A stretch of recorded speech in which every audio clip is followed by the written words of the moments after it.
Caméra na sima mbala. Président.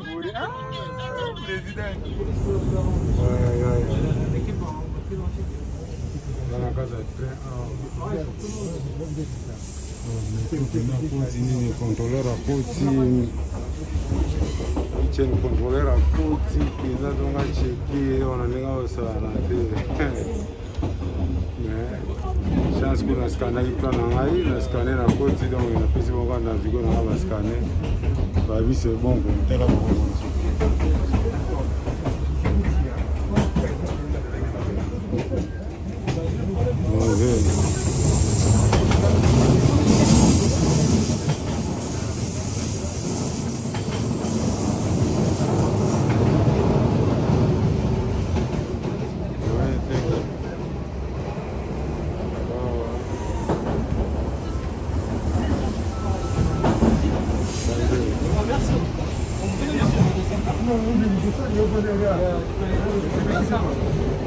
avec le sujet de Oueranson que vous avez tous entendu parler de la violation du concert de Zénith par la préfecture de Paris.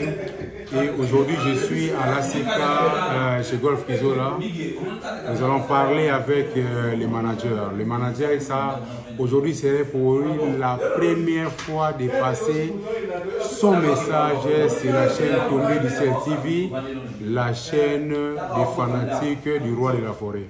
La chaîne qui fait la promotion du roi de la forêt. J'ai quitté les États-Unis pour venir ici à Paris couvrir un peu quelques événements du roi de la forêt avec ses musiciens. Et dommage, nous n'avons pas vraiment eu à accéder sur la cour des Zénith à l'intérieur, mais on était dehors. Jusqu'à ce qu'on a entendu parler de l'annulation, mais je ne pouvais pas retourner comme ça sans parler avec le manager. Je suis avec le manager Sorel que tout le monde connaît. Là maintenant, je vous le introduis. Bonsoir, monsieur le manager Sorel. Bonsoir, Alex. Monsieur Sorel, on a tous entendu parler de l'annulation du concert de Oueranson. Je crois que nous n'allons plus stagner toujours sur ce point-là. Et tant que manager, quel serait votre plan par rapport à l'annulation du concert du 25? Vous avez un plan A, maintenant vous avez un autre plan pour Oueranson où nous allons encore réfléchir après quelques mois. Maintenant là, tout est chaud, il y a les fanatiques qui posent des questions, il y a les fanatiques qui demandent. Alex, toi tu es là à Paris, qu'est-ce que tu fais? Est-ce que tu n'as même pas le temps de rencontrer Sorel pour demander qu'est-ce qui s'est passé? On voulait avoir un peu des éclaircissements. Bon, merci déjà de m'avoir invité sur votre plateau. Je dirais tout simplement que après l'annulation du concert par la préfecture de Paris, je ne vais pas croiser les bras, je vais continuer à travailler, comme ça pour continuer à donner une lumière de plus dans la carrière de mon artiste. Donc voilà quoi, il y a des trucs en cours, je suis en train de travailler. Dans pas longtemps, vous aurez des dates. Et pour le moment, laissez-nous le temps de digérer ce cours que nous avons tous. Bon, je ne vais pas dire que nous avons... Bon, laissez-nous le temps de digérer ce cours dont nous sommes victimes. Okay. Ouais. Et maintenant, qu'est-ce qui va arriver à toutes ces personnes qui ont acheté des billets? Là, je ne sais pas si c'est à votre côté ou ils vont voir les distributeurs. Non, déjà, vous savez, c'est facile, c'est même pas... Il n'y a pas à tergiverser dessus. C'est simple que les billets sont remboursables. Juste, ils vont se rendre dans les différents points de vente de billets et puis voilà, ils seront remboursables. C'est tout. Parce que moi, j'essaie un peu de voir avec la FNAC. C'est comme si, avant que les billets soient remboursés, si vous n'avez pas l'assurance, on ne va pas rembourser les billets. Et si les billets sont remboursables à ceux qui ont seulement l'assurance, que j'ai entendu parler. L'assurance, quand vous achetez les billets, Vous achetez encore l'assurance? Non, non. Une fois que si vous avez acheté votre billet et que le contrôle n'a pas eu lieu, on n'est pas là pour arnaquer les gens. Le billet sera remboursé automatiquement. C'est remboursable. Ok, merci. Mais quand les fanatiques de Weranson, qu'est-ce qu'ils vont retenir sur ce sujet du concert? Ils vont retenir que dans la vie de l'homme, il y a toujours les hauts et les bas. C'est ça. C'est ce qu'ils vont retenir, c'est ça. Ils vont retenir que dans la vie de l'homme, il y a toujours les hauts et les bas. Mais vous planifiez aussi quelque chose dans le futur, en ce qui concerne les concerts, et en ce qui concerne les concerts, comment est-ce que Weranson va toujours jouer ici, à Paris, ou il va encore jouer de l'autre côté, en Belgique ou en Angleterre? Qu'est-ce que vous planifiez? Vous planifiez seulement que Weranson joue ici en France ou comment? Alex, je suis le genre de personne qui n'aime pas parler quand il n'est pas sûr de ce qu'il dit. Okay. Je vous dirais tout simplement que je suis en train de travailler. Dans pas longtemps, vous verrez une nouvelle date. Une nouvelle date. Et je pense que vous êtes conscient qu'il n'y a pas eu erreur de notre côté. Oui, ça, bien sûr. Donc nous sommes victimes d'un système. Et nous ferons tout pour contrôler ce système. Est-ce que vous avez déjà, selon vos analyses ou les investigations, vous avez compris d'où vient le système ou vous continuez toujours à faire les investigations?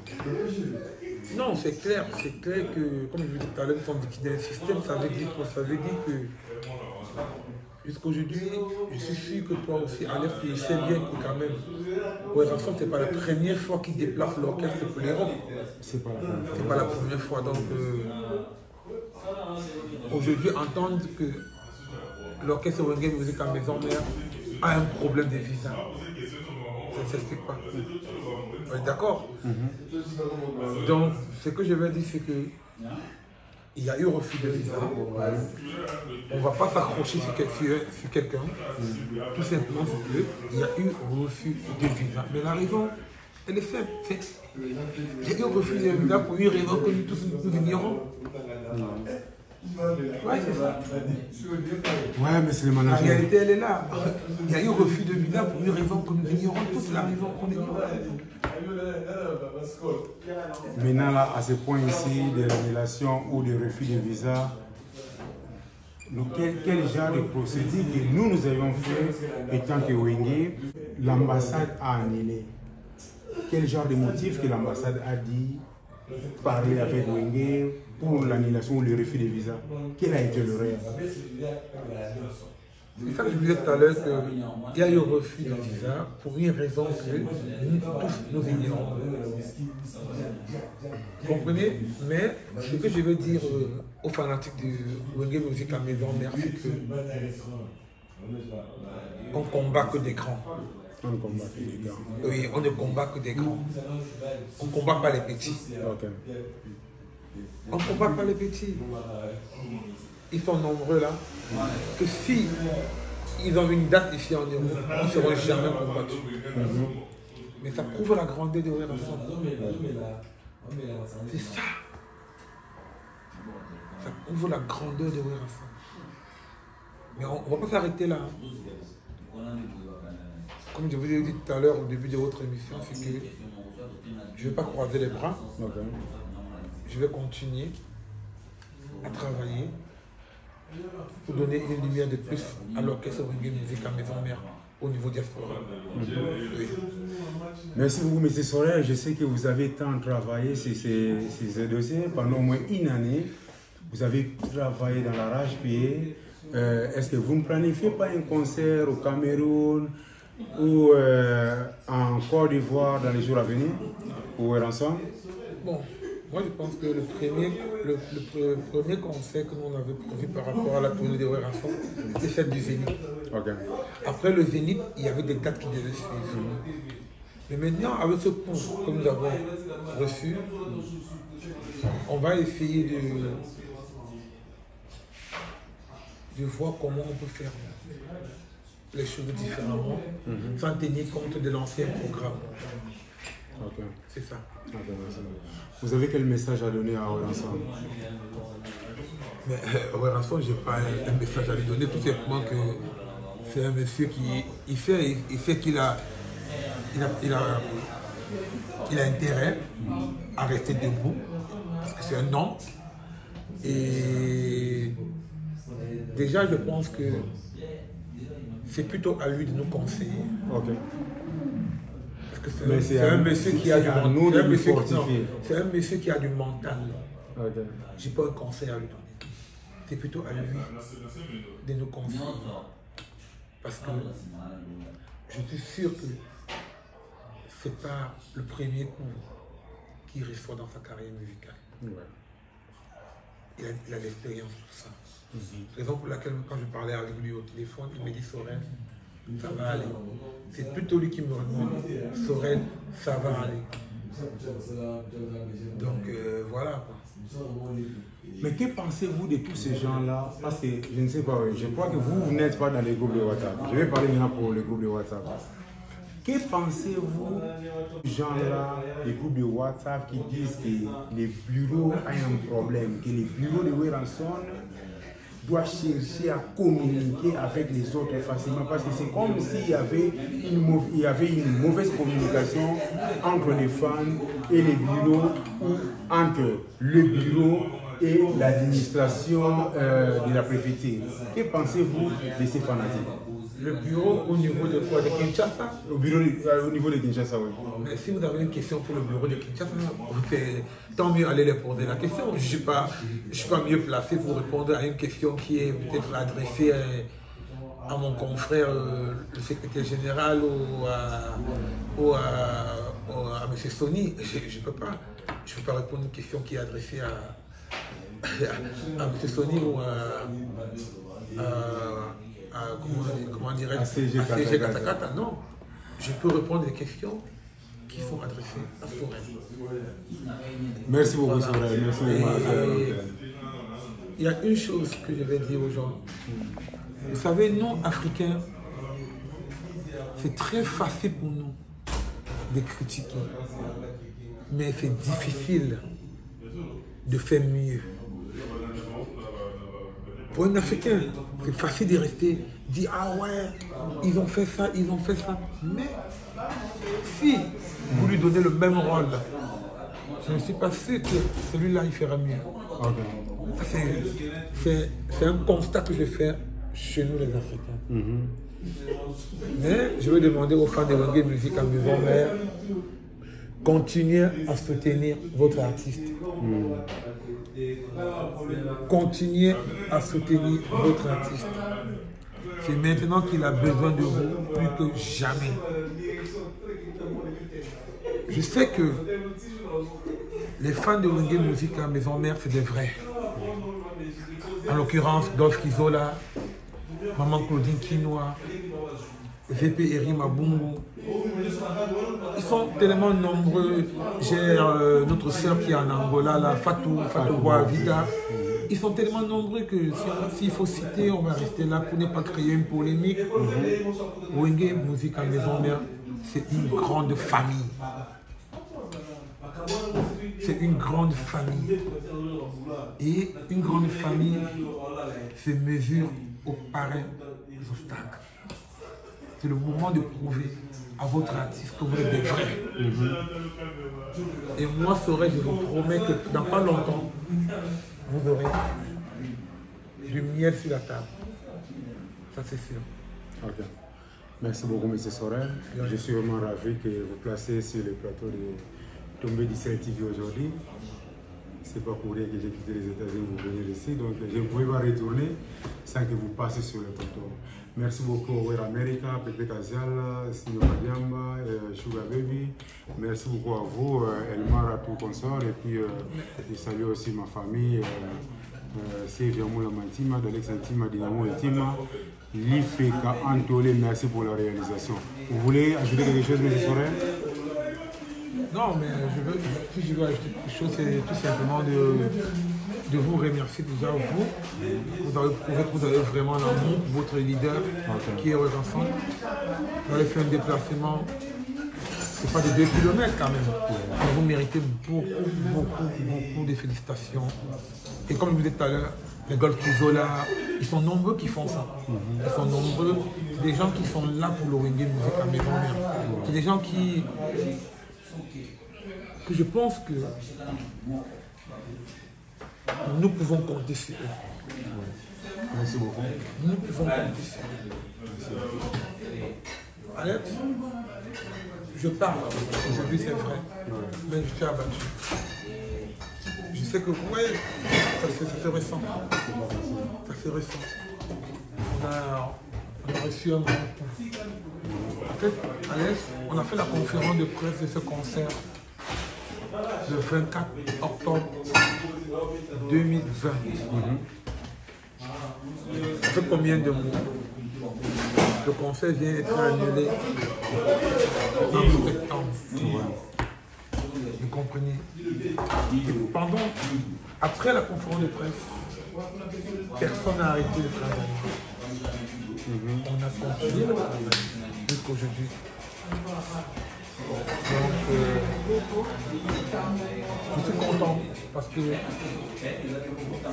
j'ai pris, comme moi j'ai toujours dit aux gens en français, moi je ne perds jamais. Soit je gagne ou j'apprends. J'ai appris. Merci. Merci beaucoup, M. Sorel. Merci à vous.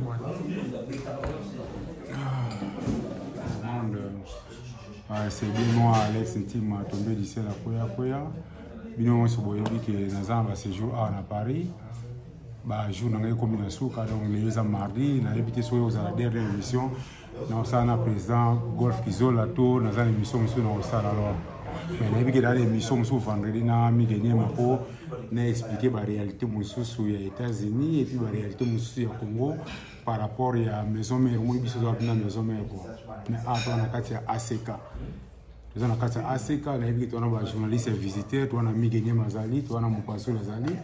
Nous avons Mato Pazali, mais nous avons ce qu'on a Golf Kizola, le président légendaire, le président de l'Union européenne, donc le président de tous les fans de We're Ensemble. Alors, on a Makambo parce que mon européen ça sur des explications il y a bien ils ont le président Golf Kizola mais il s'est dit déjà en live il y a hier que ceux qui n'a coûté un Golf Kizola n'est aux précision il y a tout alors de moi-même je ne pouvais pas décider n'a pas savoir information où vous allez tant vous êtes accurate mais le quoi dans la Golf Kizola il me donne pas savoir information surtout le président bonsoir. Bonsoir. Alex Timatomé Guichen, ça va? Merci beaucoup, Président. Donc, nous allons bien. Bonne nuit. Ouais, ça va. Santé en mouvement. Bon. Tout ça un peu, moral dans les unités. Vu la situation tout passé dans le monde. Donc, voilà. Ouais, bon, Président. Annulation et salami. Depuis annulation et salami. Au solo déjà le président, on a le roi de la forêt pour arrêter fitir il y a concert parce que nous sommes déjà le manager solaire mais il y a président de fan il y a un manager du côté Paris mais ce que va propos à fan parce que hier Nazaraki n'a fanatique en ligne nous posé tant de questions je ne pouvais même plus répondre je les ai dit que si on a écouté le président Golf Kizola il y a répondre bino na nyonso parce qu'il nous a bien chargé. Les fans basés là. Bon, donc le but que ce dossier est président We're Ensemble. J'espère que si vous avez le téléphone dans le monde, l'appel manqué, le roi de la forêt à partir de 15h59. Donc, tout le soir à 16h, tout le qui a plus de 23 minutes. Okay. Donc, plus de 23 minutes, on a parlé. Le roi de la forêt, il est vraiment abattu. Zapenza ma force était pour nos membres qui concernant le concert parce que il a préparé une fanatique naé au niveau sur la salaki pour on se fait des samedis en Europe il y a monté où ils allaient avec l'homme propose de dispose mais moni na makambo surtout batika moni sur beaucoup nzambe mais il y a pas encore que l'homme qui muto abomba mieux avec on maele moi que on a besoin sima il y a la mambo belé ils allaient au scotoza na moso toujours préparer conséquences parce que Zénith ils allaient annuler biso to yebi pourquoi on annulé Zénith toyebi oyo préfet à lobby na biso. J'espère que autant bien lobby bien que on peut faire un recours dans 2 mois, mais dans 2 mois recours peut ça moula. Mais to lingi surtout annoncer l'autre. Yemo le roi de la forêt Azakoya. Dès tout le monde dodo soit à 16h plus de 30 minutes. Il y a au solo là. À part un manager, quand tu sois moula yo de solo là, il y a autre hôtel au solo là. J'ai vu l'avocat, l'avocate, il y a le roi de la forêt. On a un rendez-vous demain, moi et Sorel, le manager, les producteurs et l'avocat de Weranson. Donc, il y a les démarches qui sont maintenant où ils ont déjà engagé, où ils ont toujours préparé. Et puis, il y a beaucoup à parler, mais tout le monde a parce qu'il y a le roi de la forêt, à la conférence de presse vendredi. Donc, le vendredi, il y a Yende, où il y a ça parce que biso ko sala émission tout le bamarambo ezali concernant to acquiser mutu tout le babeno yemo dali na droit ya opesa dans la conférence de presse vendredi c'est que j'ai parlé avec lui aujourd'hui conférence de presse yemo le roi de la forêt ça la vendredi il va tout dévoiler après ça nio surtout mambo nio surtout et puis on peut s'appeler programme naé arriver dans l'Europe o yemo tam sport accompagner tam sudani balé tout na moko mais azoya yemoko tamoya donc, c'est la conclusion au nom de le roi de la forêt. Donc, à l'obédience qui est là, monsieur Belé a expliqué l'unité. Donc, on a ça qu'on fait des presse vendredi. Après, on a la Zoya. Quand on a dit, on a nani, on a tourné nani. On a dit, on a bureau. Donc, on dévoile un tessiko. On a dit, et puis, on a dit, on a surtout, on a couvert des fois ça sous Awawa. Et puis, bisous à la réunion, na avocate naé, na producteur, na manager. Donc, et puis mambo et les quatre, na réunion et salama, na directrice à Zénith, na OEP salama, na préfecture, on est tiré sur la bisou en huis clos, ndebo c'est la caméra, babillet pinza le baquet, babillet non remboursable. Non, c'est qu'on a fanatique, bon changer la unité, bon garder babillet na bino, actuellement bon garder babillet na bino. Tant que dans un mois ou dans une semaine ou dans 3 semaines que annoncer nos dates à Zénith. Moi, c'est les choses pour la concernant. Merci beaucoup, Président. Dans la émission, confrère Nabiso, c'est une émission de Miguenyema, une émission de Popol Mopassola. Propos par rapport à l'analyse au Basalaki. Analyse de Basalaki, qui a acquis communication à Wenge. Donc, banani ou baza chargé à communiquer na ba fan, tout banani baza chargé à communiquer na ba chroniqueur parce que on dirait selon leurs analyses il y a un peu quelques désordres à ce qui concerne la communication entre l'administration de Wenge. Yo oza na ba chroniqueur ebele na kati ya Paris. Malgré que nous avons été aux pour tout ça quand même interview ce qu'on a point on a yo olobanini est-ce que communication il y a administration il y a Weranson na ba chroniqueur ils ont vraiment limpide. Bon sur de ba côté communication on rappelle là qui batindela ngango na saluer dans le dossier à jeunesse mbese na Canada atindela ngai à partir à débat où ba journaliste sur basaki awa Miguenyema, Popol Mopassola, là quelques journalistes, on a mon qui n'a débat basalaki. Na félicité bango na mon débat bango zaki kitoko, mais il y a un membre social l'Obama qui na pèse bango 80% à débat là bango. Il y a 20% où on a couru pour le baquet. Au moni affaire où il y a maison mère, où il est qui a concert à Zénith. Communication déjà à un orchestre, na poto to na ko, to za na bureauté. OK. Première chose déjà. À na poto to za na motuti. Tous ceux qui ont défait ADT, son nom repose en paix. Tu as vu bien que le manager, il y a maison mère, Azali Sorel, Azali d'origine congolais, mais à comment congolais à 40%. Donc, il y a des chargé, il y a surtout. Il faut comprendre l'épée.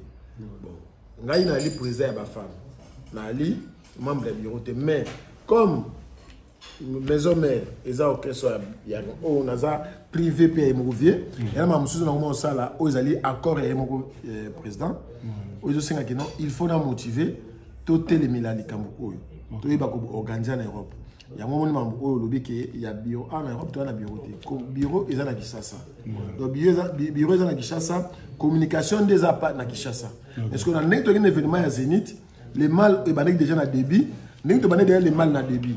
Il fallait dans le moment où nous avons charge. Manager a pandi, nous avons sa charge pas manager.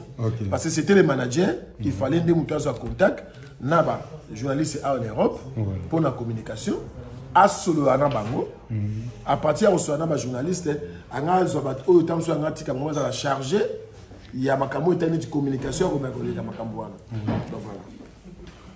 Merci beaucoup président Golf Kisola. Vous avez vu que nous lobby que ana poto to na bureau té mais yo ozo faire partie na kati ya base na ko za président ba fan club mais ozo faire partie na kati ya base. Yo me komi ko représenter Wenge musique à maison mère à partir ya poto. Ma chroniqueur autoza na bango nyonso a ebele. Na yebi ke tala ki musala o mi donné masala ki propagande a mi donné masala ki propagande ya makasi pour Zénith. Donc na mona ki na tali ba émission bilé jour 14, jour 10 bon na yebi ke tango yi abande ko sala ba émission wana azali na contact na nani na kati ya maison mère asali yango par son propre gré tout abande ko sala yango pour azwa ki commande quelque part nabi na moni omonde ngo lobi na kamolobi oza maison mère hein na maison mère to ngate to tchaka makambo to sangisaka ozo kokana te na mamoto zoloba ozo comprendre to lo bakate mamoto loba tant to eto lobi makambo l'émission que maison mère biro ngai nazali président ba femme na président ba femme na yebi rolo nga na jouer na orchestre lelo mingo mona bango bazela ka sauver moni 27 temps so akoma samedi ou bien akoma semaine prochaine au moins dans 27 na na kilo mona bango nyonso ba sopani au moins bango tout ba sopani mais ko joie charge oyo eza facilité et facilité mon frère moni nga za na kin na sololi mais toi na zone na poto na moni peut-être non doit y na manque de communication yana biso na pesi ba journaliste c'est raison il y a 80%. La raison à 80%, la PC va reprendre niveau. Ma solo auto de solo. Na wenge, na ma solo ba no solo ezande mo moti. OK. Donc on moninga le on sait nga ki non. Ba journaliste à bisope. O ya biso ba journaliste à bisope o bazar. O ya bi ke za pe à maison mère. Faut pas se manifester ka. Parce qu'à partir de tous en contact na bango, o to solo là ba déclarer ba droit mususu. Ezande comme ça na nina. OK. Donc voilà. Les journalistes ni oyo mo na poto ke ndeko lobi ba o baza ya biso parce que les journalistes poto baza neje mais mingi nyema la katuma de mingi nyema po aya po mingi nyema sa l'émission tuna mingi ngana yé na téléphone ngana kisasa ngana ese mingi kende boye benga batu boye kota ba place boye. Voilà ce que moi je voulais président parce que na no tuna ne ba avec propos mo pasula nenga zambo azabe na wengi do makila wenge te président pour mon pasula wenge pour mon salakila pasula na biso kaza pela wenge makila so kati venene moni so na lobi bon parce que so na ni ba propos to ba analyse pour mon pasula izala rapidement siko ya mona biso ntango na biso siko ke ngana biso siko nga tana le biso non aza makila wenge. OK. Maintenant c'est à toi de Lucas que kuta naye on le balaki président ka président botana na tala ba fan na maison mère la cause ba fan et puis tout le monde mais il va fan na biso maison mère qui wana fan na maison mère wana pela on a tino ka yo faut Lucas que kuta naye on lui président ba fan na lobby yo cause la fan na maison mère. OK. O yo ka sko pa na so aboya mo yo to yipsa bon problème. Merci beaucoup président na cause autant mais parce que dans la situation mususu sur les cas ils ont la situation macabre. Oui, bah même peu de temps et puis la marque table wala tiba za na makila wenge. Et ma table na ile kaza makila. Mais yazo mona été filmé et puis awa. To benga na biso tel que live na Belgique et il donc on va parler toujours na. OK, merci beaucoup. Président, ba fanatique nyonso balandio message na nini ya suka oza na ngo relation pour ba fanatique partout dans le monde. Là message na ba ça ba fan nyonso na pour musique maison mère. Déjà de ma part en tant que Yabino légendaire, la représentant nos excuses, la biso, on a accusé coupable il y a échec à l'Ikampo. Maintenant, donc faire pour un concert, ce n'est pas que les combattants qui ont annulé le concert. Et ça n'a rien à voir dans mon boulot comme ça. Mais pour les gens qui ont fait ça, donc mon annulé concert pour eux na batapoto abané le concert. Pour appel téléphonique et où t'as gagné na qui chasse ça ou il vient qui préfère.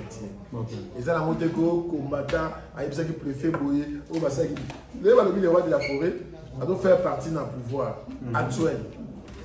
Hein? Donc le papier m'a monsieur petit petit le papier nam. Le roi de la forêt a doit faire partie d'un pouvoir actuel. Avant d'aller dans le pouvoir à Kabila raison bâti. Quand bateau babimi ba o babengi na lisasa. Et bazaki ko posa out. Bateau balobi makambo wana. Bazaki na ko ba combattant. Mais pas dans le gouvernement. Donc, tout ça, déjà, il y a quelques bateaux qui ont été dit que 12, mais avec 12, les habits sont moins. Mais moi, je suis là, ça, ça, on a prototype. Comprendre? Mais moi, je suis là, ça, c'est on a prototype. Mais il y a des parce que le président Fachi, le président Oiseau, il y a changement, il y a un mot, mais tant qu'on peut faire commis, que oui, la sonne a faire partie de l'ancien régime, de leur commune un régime actuel. Appel téléphonique de ça. Donc, rapport au préfet commandé, donc, rapport au préfet commandé, où tu vois. Tout le monde a président Fatia pire Macron. Est-ce que Macron le bandé? Voilà. Pour moi, mais tant qu'on a le baquet, oh, oui, Azamuta politique, Mouta parti politique, en tout cas, c'est un gars qui a bien outé na mboka. Tu vois, outé na mboka, c'est l'émission de la Belgique. On va dire que, oui, Rabando qui m'a salé les amis sur la communauté. Aujourd'hui, nous avons dit que les Gabos pour Kanaote. Les Gabos pour Kanaote. Au sein de Tali bien que, Bino va combattre, nous avons moins de 10. Les combattants, ils étaient moins de 10. Donc, si on peut envoyer la préférence, pour envoyer la Dibosa Zénith, il concert. Il faut bosser la troupe publique. La troupe publique, nous sommes des attaques. Donc, il y a un concert, il y a un événement, pas de préfet, s'il y a eu trouble public. Et il n'y a pas eu trouble public. Donc, il n'y a jamais conseil. Il faut conseil comme matin jour des autres de salami, tout le monde qui a été au Wata. Maintenant, c'est ça, mais seulement jusqu'à ce que héritier va continuer à dire que tout le concert a annulé dans tout le public. Il a fallu qu'il coupe. Et ça qui des autres de comment maintenant que tout le public va Stade de France, surtout dans le Stade de France, le roi de la forêt, il y a un guerre. On a le roi de la forêt de Boundara va combattre le soir tout l'homme. Les autres va combattre au Ghana qui est en prison, on va témoigner. Comme tout le monde va Boundara. Et dans les familles, c'est pas ma question, on répond à paix. Au coup, il y a hier à l'époque, le concert est déterminé. Oui, au Cameroun, au concert, dans le comité, concernant les bétanités, pour faire annuler pour tout le public. Mais tout le monde a zoké à Zate, des hommes aussi à Méloro Zate, pour courir et faire ça message. Donc, ça, c'est ça qu'on a proposé. Donc, ma annulation concert, il y a mon roi de la forêt à dévoiler à moi. Maintenant, il va dire derrière, mais c'est Christophe. Voilà. Merci beaucoup, Banawenge. Le président légendaire a dit il y avait une main noire derrière le dossier de Weranson pour le visa. Donc, biso tout ça toujours calme. Et puis, on va bien à Bango, à la calme parce qu'il y aura une date qui sera annoncée bientôt. Mais tout garder dans nos messages. Est-ce qu'on dit que si on a besoin de visa, on va mettre à cacher? Oui, bien sûr. On va mettre à cacher. Donc, on va passeport. Donc, comprendre les amis. Donc, voilà. La maison, l'ambassade de l'Union surtout, si on a besoin de visa, ça va faire. Déjà, ma mission est en Syrie. Tous à la mission de l'unité. Ma mission est en calme. Je souhaite tout à l'heure aux gens qui manageaient sur Red de Solonae. Biso to vendre to kama bote. Donc to kama bote to vendre to la réunion aux Salama. Auto mais on toujours na malembe. Mais to va annoncer sous nom de moi naté to oser apeke. Donc la biba konza moka we raza muta président là na New York. To oser ne pas zo we avance avion ya. Fa kuta na mesiko yo. Allez ba sur la scola président. Na za mutu na yo. Comment ma kamna les siko. Donc en todo so ya vendre le voyage à président zonga. Bon on a za na mutu na yo. Ndeba kizenga scola même on appelle force à président. Ou bien appelé collègue de la France. Ouais, parce que c'est une interdiction avec ta concert. D'ailleurs, on monitor comme ça, même Bissomo de Rina Solo Moussou, il y a after après la samedi pour eux. Tam Soussou, Tozolo Moramo samedi, vu que c'est le programme la Bisso, selon le programme la Bisso, nous devons annoncer définitif date lobby, vu que Madame est au sol. Merci beaucoup à Fanatique, tu as le roi de la forêt, Nassi Bolandi, le président de la lobby. After, on a annoncé qu'il y a un live hier. Donc, sera encore reporté pour une date ultérieure. On va annoncer toujours Oui, non, ça va live, on se battre sur les alliés, décalage horaire, non, ça va live, je vais live, on va 2h du matin, 3h du matin. Vous excusez, merci. Bon, tant pis, bon, nous sommes toujours des fanatiques du roi de la forêt. Et ça, facilité. Plus d'avant de nos PC ouais, on a les intimes fans de Weranson, les intimes surtout, pour exemple Peter Kamba, Bardi le OC, et puis on a les fidèles. Fondé Jérima là, Sufi El Baraka, toqué na nouvelle génération d'Adam Muzinga Ibale, puis Rosubu Poto na Poto, voilà yo c'est immanquable, toqué na les super de Weranson, nous na Monica Coca-Cola Tia Omonda, Lili Makaya, Zozo Mayulu, tant toqué na Australia, toqué na Jaguar Dominique. Et puis, tu es na Ouera d'Amérique, et Alex Tima, Ouera d'Amérique, nous sommes absolument beauté. Ils appellent ça Pépé Gazia, le chef du gouvernement. Chef du gouvernement, Pépé Gazia, ah oui, il a dit Soda Mounene, donc, la PCP Elvis en Afrique du Sud, Balobi, la PC Mbote, la Fatou Vida en Angola, Patrick Foussou, les émissaires de Weranson. Na pesi Odile Manzaka, moi c'est Nzambe, Bassman Kingana, libre parcours, Sekti du Fumu, Trésor Onemone Masquin, Yaja Matundu, au-delà de la fortune, Freddy Mo, nouvelle collection, Bertin Mosolo, banque, et puis CG Katakata, en tout cas, Naïbi qui est un soldat, Naïbi de quoi tu es capable. Donc, on peut se faire encouragement comme ça là. Photos à la CG Katakata, on attend 5 premiers endroits de la folie. Mais en tout cas, Bic est comme voilà. Donc, dès qu'on a tout à l'heure, la série de fanatique, nous sommes partis aux alliés, Motato et puis la PCP. Et Génie Nzenge les mots de la musique. Maman et Génie Nzenge les mots de la musique. Donc voilà. Adieu Siboulatoulou, les Boga d'Espagne. Donc, Mamotato. Et puis Dadi, la Ligue Azozon, Azote Nekin, à coup d'appel à la roi de la forêt jeudi. Raconte la maman, ils allaient déjà planifier sur les Camerounais, ça peut se faire un message. Donc, on a ces cas, la fanatique, nous surtout, tous Arabiens. Toko c'était là, ma soleza qui toko za carré. Donc mon tout tabac ça moninga azat. Oyo za na fanatique le wala fo bomba bien na yo, ozo résister dans karaté. Asid mambo na Suisse, yo yebi, la reine overdose. Donc voilà, un message na wana on peut s'appeler monter dans barre de Saint-Pierre le capitaine. OK. Voilà, barre de Saint-Pierre. C'était plus bas journaliste absolument sur la université bango.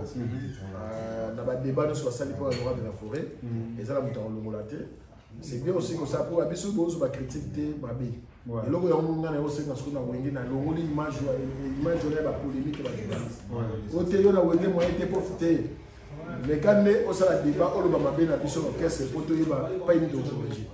Tu comprends? Donc voilà les merci beaucoup président. Message pour na retour na ngai na ozo masambi na président. Message nous allons. En tout cas, samedi, ces jours, nous sommes assez cassés. Donc, message dans ce cas, l'institut, tous les fanatiques, tout féliciter votre abonné. Puis, ce bateau, tu as des bateaux à Salaka, dans mon épisode, le bateau a bien le l'institut, m'a foutu qui est naïf. Aïe, tu as pas. Moi, je l'ai mis exclusivité, l'événement, nous sommes réunis. En tout cas, nous avons fait mon frère, nous sommes en surtout. Oh, bah, ça m'a validé à l'époque. Vous avez un groupe à WhatsApp. Tant que vous avez des frères, Alex et Tim a tombé du ciel. Vous avez un groupe. Soit mon frère, partagez le niveau à WhatsApp. Et ça, avantage de mon avis, pour avoir vie, pour les intérêts de l'abus. Il y a des choses qui sont comme ça. Tant que vous avez condamné du soir, on a Paris, on a manque de problème de communication. Ensuite, on a voir Alex et Tim à Paris. Et moi, j'ai la communication est des kitoko, on t'a secondaire. Donc voilà, dans le message dans la PC, on a partenaire surtout Motebe Mingi, Kapi, Maman, donc Motebe Mingi, partenaire surtout au Boyebi. En tout cas, la PCA qui est la fan, tous les vrais Nzoyi, ils ont tous la vie. Mokola de Kabinda, toujours tous les amis. Donc voilà, et moi qui a trop dans ma situation, pasteur, la vie maman Oyo. Des gars, mais Dada Mouzingo, il y a mercredi, attaque conseil raté. Il y a qui osent baler, il y a là, au Sokola. Osez baler, ok, merci beaucoup, président. Donc, merci Alex. Merci pour la temps à disposer pour l'Angaï. Merci. Voyons, on fout à mon oreille, frère. Ouais, bah, on a dit, bon, on est mis qui est bon, bitumba ngo bande silité mais ya makasi wa bundaki na uti musika na e na kotika te parce na mona na musika ba video na uti ya ba lien mais tout gata mo muketi apesa bigene maneni ngo Alex Intima défaté nous a fidèle à les rois de la forêt ils ont idéologie zamba zamba zamba zamba lakini mais yo zamba zamba ya Amérique oui il y a nati lokola zo boya ngo il jamais encore ça la compo yo ça zamba zamba nati lokola il est normal mais moi le normal mais sauf que il faut y avoir la place ni au robela voilà yo ce qu'on pour les rois na pour les rois défaté so na va na biso so na va na biso biso to ba na Petro Congo masara nga betara pour na Gino Base et puis quand ils loka bana wenge funa loba moi témoignage à master nanga basiste na bino Gino Base je me souto là na tongo boye singa ya na lutu na beta na wenge nga ah ya tsika ba vantir ko quand no betara ba vantir bien na beta na wenge na wera parce que ye ayoko la base na musique ya wera OK et to no ko na obeta base musique nyoso a wera ayoko longo il y a la base dans la musique en fait donc c'est ça Gino Base de l'OP rêve comme réalité azap na bino donc so na fait na biso to na longa machine ti aéroport Petro Congo ti aéroport ko zawera ba si wana donc azap fait na biso automatiquement fallait que to chef fois vraiment comme il faut bana wengi ba sepela voilà ça fait na biso merci beaucoup aujourd'hui pour la tombée du ciel TV ni gagner ma sur la vérité Tombeau du ciel TV toujours talaka longa États-Unis et Paris blague ezati ba américain ba yaka pa pamba te parce que ça la kuna faut vendre rara si après 20 ans aux adoki yo adoki félicitations Tombeau du ciel parce que l'américain va tchara mbanga kuna ah ba yaka ti si c'est Paris donc Tombeau du ciel n'est pas c'est ça fort merci beaucoup Miguel Tombeau du ciel toujours ouais bana wenge to sana popolo mupasola ah donc so bomoni déjà bomoni Congo révolution non Ouais. Congo révolution mais auto sala ba maman analyse ya osana te ngamona landaki yango ya attaquer les rois de la forêt te mais ndeki kine na baja la communication no baki no funa zoina yo kaina mo muke na benga ki na zuité mais ngenge to sana kata aseka popolo mukasala ndeni Non, ouais, ça va Ndenio. ouais pepele C'est jour les gars bien. ces jours qui est bien donc golf qui doit assurer mais auto ibisanga ita on a ibisé que mes questions ya analyse on a popolo mupasula vraiment izalaki ndenge na bité wengeman na ah parce que na wenge yemna sala ba blog abongo habité a sala analyse poza boulot na yemaza wengeman so bokati za makila ya so isa bina wenge mupasula to Ouais, ngana wenge. Ouais, ngana mna. Bon, on va na wenge. Après on a vraiment maison mère quoi. ouais c'est ça mais On a vraiment maison mère, c'est-à-dire que au monde les honnêtes na musala, tout ça là effort que image wana ebimate, tu vois. ouais. Mais pour na bateau ba yebi, so ba moninga ba ebima mebele. OK Maison mère, on a commencé maison mère na ko le bonding wana. On va misi belo kana maison mère bazawana. Ba kutanga na maison mère. OK Parce que ngana ya maison mère directement na vina nga moni production. Personne. Mutaya na maison mère viwana. Donc maison mère ya parlé, Vincent na vina biso. Voilà, ba tout bazar na baba master, baba na biso. Et bato ba yebi. Marama bazar, marama 100 poteaux. OK 100 poteaux. Biso bien on 100 poteaux. Vincent na yebi. bon Moi le comment bazamba zambe comment maramba bébélé. Mais 100 poteaux, tant que ça les 100 poteaux. Na canal plus. bon Na canal 5, chaîne mon canal 5, il y a master ya Wera Mombe, venanga Marco Ndombasi PDG. OK Idéologie. message nous allons pour les fanatiques il y a les rois de la forêt et puis ba landi ya Tombé du ciel TV Là les fanatiques les rois de la forêt ils a pour na biso ba fan ya Wera. Bah encouragement kaka parce que c'est pas facile, tu vois. Ils ont facilité de digérer tout ce qui s'est passé parce que il y a énergie, tu vois. Bah énergie bimiwana bah bongo. Ouais, il a dépensé beaucoup, bah musicien, bah répétition, tu vois un peu. OK Bah énergie, plein de choses. En tout cas, s'il y a une phrase qu'il faut dire, c'est vraiment nous vous encourageons, tu vois. Beaucoup de courage, nous vous donnons de force. Et c'est des choses qui arrivent. J'espère que échec Oyo et qu'on met beaucoup de matière à réflexion dans l'entourage à Ouer et puis dans le bureau. C'est vrai que c'est pas à 100% bureau à Oram, ça libre. Mais quand même, des balobaka en vie, échec union se permettra que Moutou à Zomaeli, quoi. Tu vois. Et au roi de la forêt, Yoyebi, quoi. Yoyebi. Donc, Yoyebi, n'a pas mis le bâté de soleil de Nachumbo. N'a même pas ta. Donc, le courage est belé. Le courage est belé. Le courage est vraiment belé. Parce que c'est pas facile.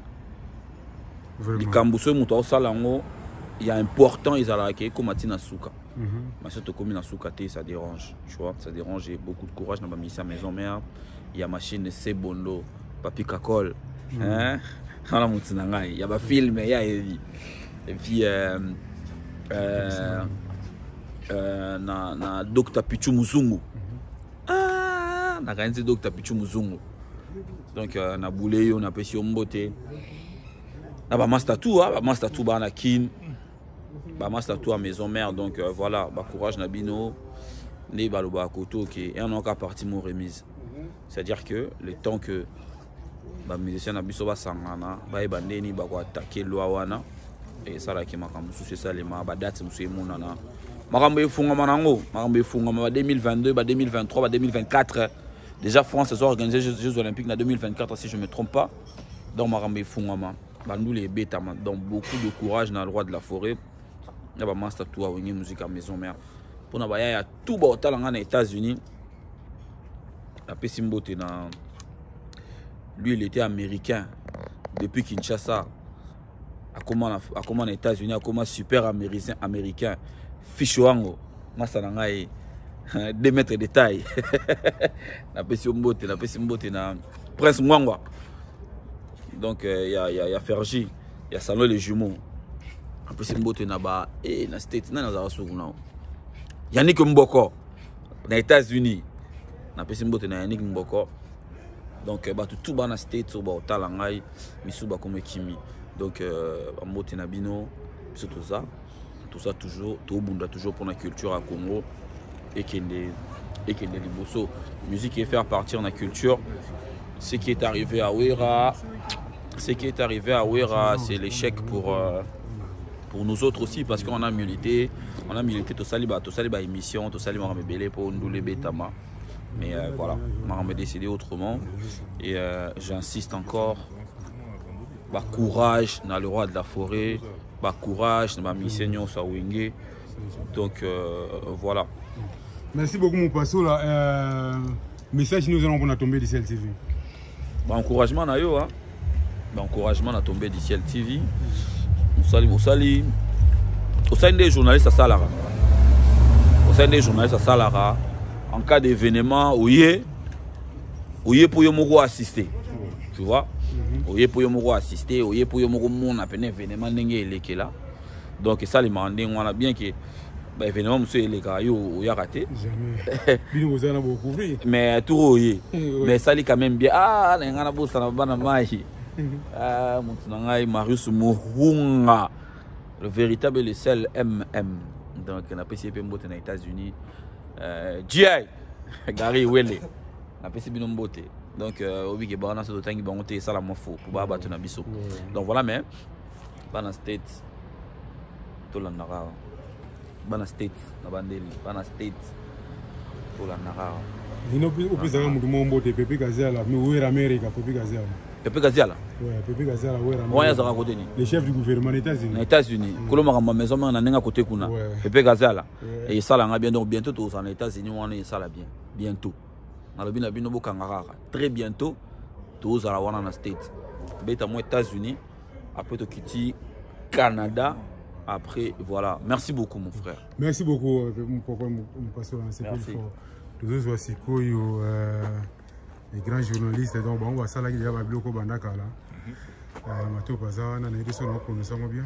Ouais. On a donc votre Joe Matopé depuis plus 33 donc plaisir à tout le monde.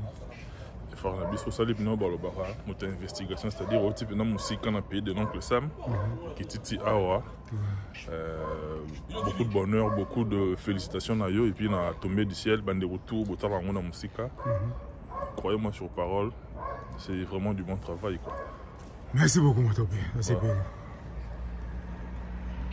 Des fois, Jaguar Dominique. Donc, on a évité son Orlobani parce que Miguel Maé a gagné à Penza. Ça les estime à Soli, bien fait, mais il y a toujours été. Mais Alex, c'est un type qui tôt. Donc, Jaguar Dominique, ton invité Benga. Et puis, quand tu sais, tu as commis ça qui te chaud, il m'a fait si la radio. Moi, Alex, c'est un type à Soli, bien vert, Miguel Joie. Tout le monde animé à basket, moi, bien vert. Et Narabon, pas me vider. Mais Jaguar Dominique, ça me fait si Jaguar Dominique, si vous gagné au salon, on peut ça la vraie. Donc, les gars, ça a des comptes à iPhone 12 et qui t'a à Paris, donc pour les équipes, si on a signalé, mais rester. Ça va, les guerres, ici c'est Paris. Les grands domaines dans les aboués, mais Simba Kimbango, ils ont comment on a géré notre terrain. Et ngana moi ngi ngoto formate na betinde ngana moi Kimbango ne grandi Fokobel mais na beti musique na ngato na Kimbango na ngingi donc na zui Christian Royal na ngiri ngoto musika ya Papi Magen na beti Tokuna na beti na Dekepe Mukiepe na staff London mais malgré tout Kesselo ngachela ngamwa ka comme faire rapping chant à comment passer. Donc voilà, on a bêti tout dans Guingi trop. Ouais. Mais on a moins qui m'a. En tout cas, c'est bien vu que tomber du ciel TV Alex Intime. On dit States là qui bonne sur l'image, juste à l'endroit de la forêt, mais ça dit que on va concert à moi, bah annulé à moi. Ça dit le 17, bah on est le 25, mais ici Miga est en fin d'époque. La préfecture a annulé. Yo suppose réaction des années. Bon, réaction dans le banin. Nana fan ya Ventoni. Naza na fan ya maison mère. Ya vieux na vie. Donc naza sous combattre les sous banini. Donc faut na protéger car vieux Ventoni. Courage vieux. Donc bon courage aussi ba français ba na Paris bon courage yoyebi et Simba. Donc et Simba kaka. Luka modèle nini obeta kaka ça na bane belé na miki na Paris awa na Belgique quoi bana bazé belé obota ça pena bato belé pendant bana na musica na ba yankepe bazali na ba prêtre pe bazali o bazata pour yo mais stratégie obeta maraba obeta zeni chona mais na modèle mususu na façon mususu.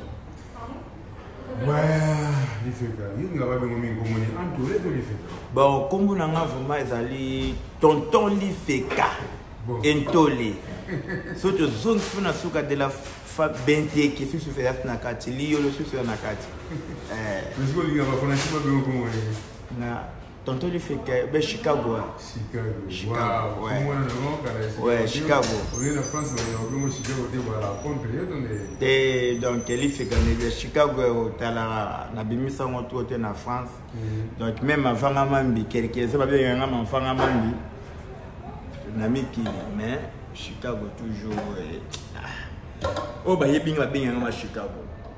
En tout cas, au mot de l'obéissance bon beauté bato basé belé les pierres basé belé bana nyonso tu ya Kimbango ya Fokobel mbote bana mai tu ya ngiringoto mbote na bino bana yolo mbote donc kaoko aussi mbote matonge mbote donc voilà. Oh na vandi na ndeko na nga mwasi ma sœur monsieur Malou de Bosquet maman bana na yoyo azali oya biso ya palais donc voilà nous on d'abord tout fona zombonga libala pas bof alisa nga ba madesu pas vechi kulo sur madesu. OK, ça va le libérer, c'est fini.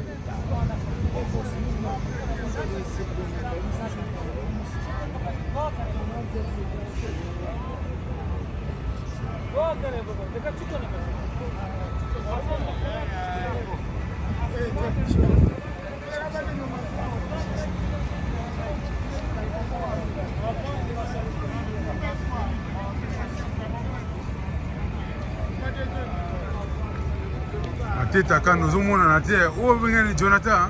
Mamale. Abi Abi Lobi. Naziko Chichimo, et Chichimo Ziko. Petit Namolingi toujours loin de tout un mec qui est apparu dans les terres.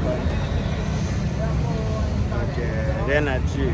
Mais qui est l'indé à moi, Ziko Chichimo. Et Chichimo, moi, tu n'as rien quoi. Et Chichimo. Et Chichimo.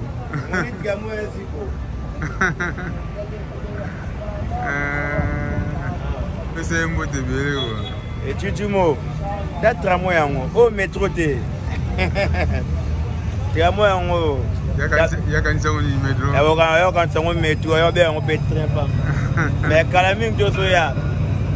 Ozoya siko quand même chose ba mboko. Oya corriger lenga no. Ba master na ba mama le. Donc maman les Nicolas bois qui signe. Maman ça n'a eu tiède. Il y a un retard gaga. Donc ça a retard par rapport à maman là, Jonathan. Jonathan va malade pour bleu à danger. À côté de légal ici quoi. On comprend. Donc na team na yo na nino na Argentine. Comme on a Messi, na tombe Maradona mais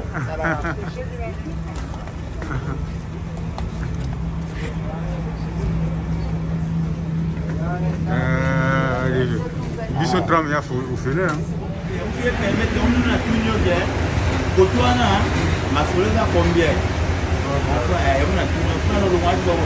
chaque semaine nous allons aller pour partir au chaque semaine pour évidemment pour chama chez Omoko na maboko na Omoko après voilà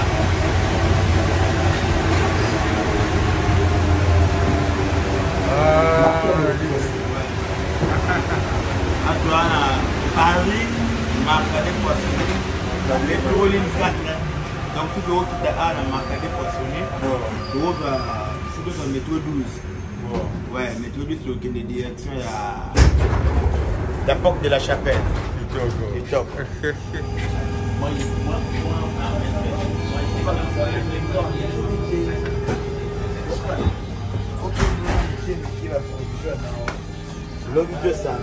même le bus de Wixika, je suis 65 j'ai dit que je suis pas là pour payer vraiment la projet était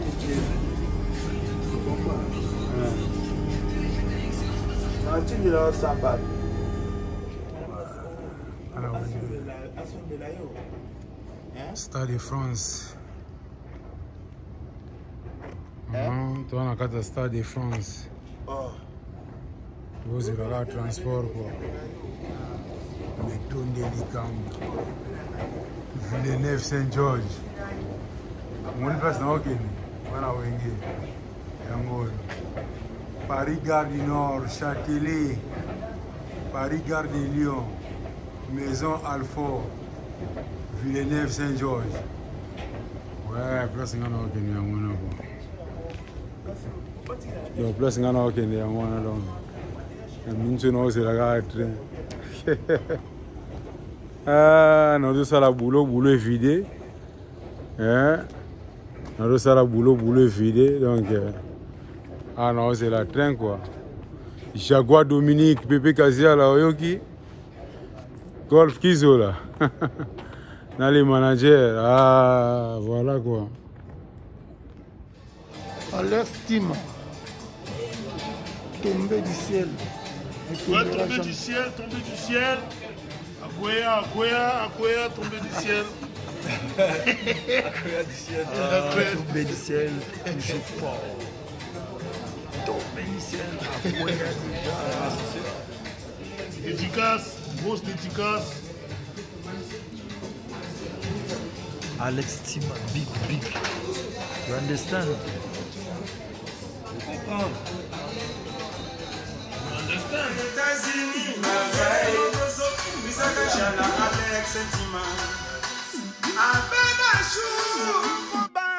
Alex Sentima.